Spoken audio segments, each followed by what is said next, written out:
আলাইকুম viewers, welcome back to my channel. Viewers, আপনার কি চুল পেকে যাচ্ছে, চুলের গোড়া নরম হয়ে যাচ্ছে, শক্ত মজবুত চুল চান? তাহলে চলুন আজকে আমরা এই ম্যাজিক্যাল টোনারটি বানিয়ে ফেলি। এই টোনারটি প্রিপেয়ার করার জন্য আমি নিয়েছি জবা ফুলের পাতা, হিবিস্কাস ফ্লাওয়ারের এটা পাতা, আর আমি নিয়েছি এখানে আমলকিটা কিন্তু শুকনো আমলকি নিতে হবে। আর আমাদের থার্ড ইনগ্রিডিয়েন্ট হচ্ছে কালো জিরা। ভিউয়ার্স, কালো জিরা শুধু ইউজ করলে হবে না, কালো জিরা কিন্তু আমাদেরকে খেতেও হবে। এখন আমরা এই তিনটা উপকরণ দিয়ে একটা টোনার তৈরি করব। ভিউয়ার্স, এখানে যে আমরা জবা ফুলের পাতা নিয়েছি, আমলকি এবং কালো জিরা, এই তিনটা উপাদানই কিন্তু চুলের গোড়া মজবুত করে আর চুল যে পাকার সমস্যাটা, অকালে চুল পেকে যায় আমাদের, সেই সমস্যাটা রোধ করে। কারণ আমরা যদি এই টোনারটা রেগুলার ইউজ করি তাহলে ধীরে ধীরে আমাদের সাদা চুলটা কালো হতে থাকবে।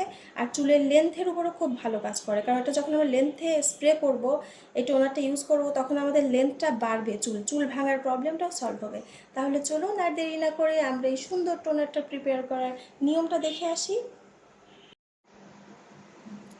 আমরা দেখুন এরকম পাতাগুলোকে ছাড়িয়ে নেব ডাল থেকে, ঠিক এইভাবে নিব।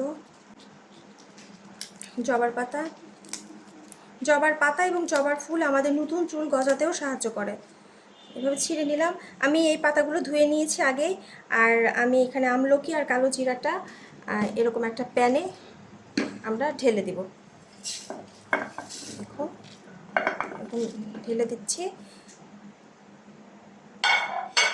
এখন আমি 2 কাপ পানি মেপে নিয়েছি, 2 কাপ পানি আছে এখানে, আমি মেপে নিয়েছি। পানিটা ঢেলে আমরা এটাকে জাল করব 1 কাপ না হওয়া পর্যন্ত।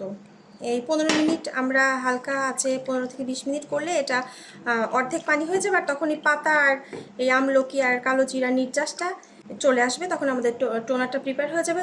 তাহলে চলুন আমরা এটাকে জাল করে নিয়ে আসি। দেখুন, আমি জাল করে নিয়ে এসেছি। জাল করার পর আমার পানির কালারটা ঠিক এরকম হবে, একটা কালো কালো ব্ল্যাক কালার হয়ে যাবে।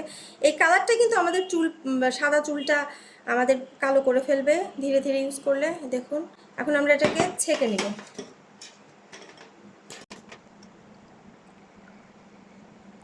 ভিউয়ার্স, আমাদের টোনারটা তৈরি হয়ে গেল। এই টোনারটা দেখুন আমরা ছেঁকে নিয়েছি। ইচ্ছে করলে আমরা এটা কোনো বোতল জারে আমরা ভরে ফ্রিজে রেখে দিতে পারি। নর্মাল ফ্রিজে রেখে দিলে আমরা 10-12 দিন ইউজ করতে পারবো, তারপর আমরা নতুন করে আবার বানাবো।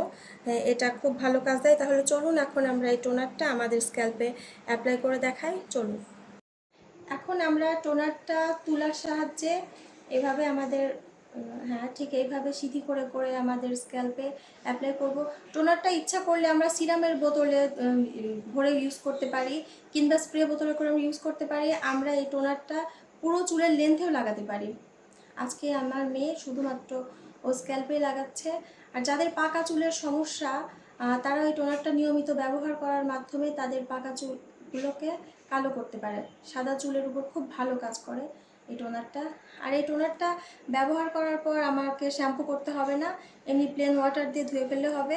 আর ইচ্ছে করলে আমরা রাতেও রাখতে পারি, কারণ আমরা সাধারণত এই টোনারটা রাতে ইউজ করি আর কিছুই হয় না, জাস্ট কিছুক্ষণের মধ্যে শুকিয়ে যায়। এটা যেহেতু ওয়াটারি কনসিস্টেন্সি, কোনো জেলি ভাব নেই, তাই এতে কোনো প্রবলেম হয় না।